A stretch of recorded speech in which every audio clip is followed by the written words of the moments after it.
Welcome to the Properties to Profit podcast. I'm Michael, your host.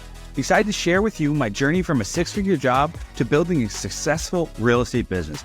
Each episode will explore various aspects of real estate investing, from wholesaling and flipping to managing rentals. I'll share the lessons and insights I've gained, aiming to help you avoid mistakes and achieve your financial goals. Expect guest experts, valuable tips, and practical advice to guide you on your own real estate journey. Thank you for tuning in. If you find any value in this podcast, please subscribe, share, and follow me on social media. Let's turn properties into profits together. Hey guys, Michael here with Properties to Profits. And on today's episode, I get a lot of questions. How do we dispo deals? So I want to talk you guys through it because we don't just post everything on InvestorLift or the Facebook groups. We kind of wait till the very end to do that. It's not something we love to do. When you're doing volume like we are, you get some people or snakes that want to go behind your back and try to take those deals. So I always encourage people, like, it's best to have relationships, stick to markets, that's my advice. I know there's some other people out there who would say otherwise, but what we have found is kind of our best process here. So first things first, when a deal comes in, if we know the area really well, we're texting buyers who have bought in that zip code or that area, that street, whatever, neighborhood.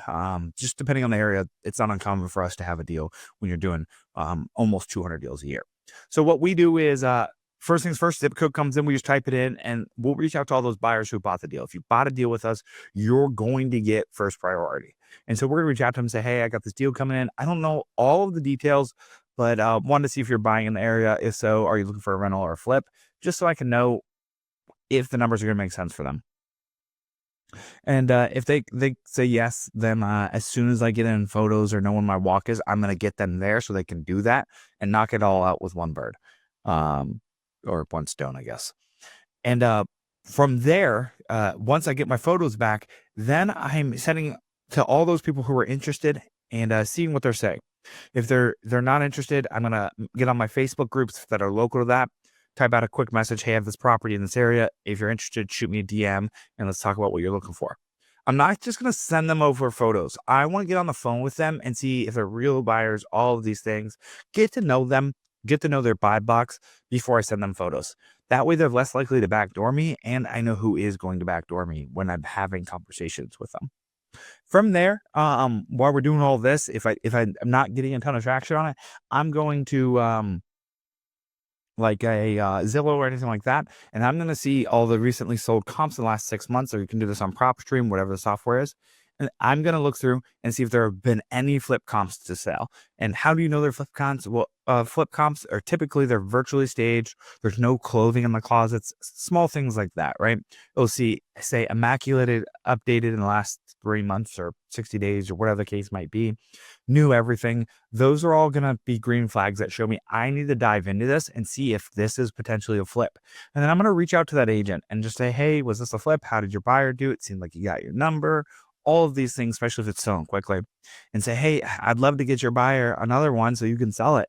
Would you mind setting up a conversation for us? And usually they'll say yes. And then we'll go back to having deeper conversations with these people. And if that works out, I'm sending photos and see if they can offer something, right? And then from there, we buy a lot of property. So if I have offers coming in, I'm always going back to them like, hey, is this really the best you can do? My boss really wants to take this one down. And it's true. We take a lot of properties down and just take them to the MLS or just take them down ourselves and flip them. We have an amazing construction crew, so we can do a lot. So we have to get strong offers for us to make sense.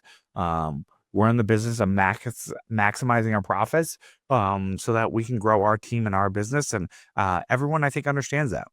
And so if I'm not getting the numbers I'm wanting, then I will take it to, say, InvestorLift. And on InvestorLift, I'm posting the photos, doing a quick description, telling them who the perfect buyer is, all the major things that need done, and said, hey, reach out to me for more information. I'm posting enough photos, but I really want them to reach out to me because I want to be able to have their information.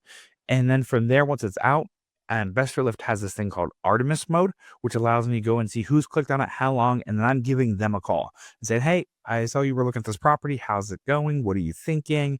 What would make it a deal for you? Asking these deep conversations, trying to figure out what we can do to make a deal work.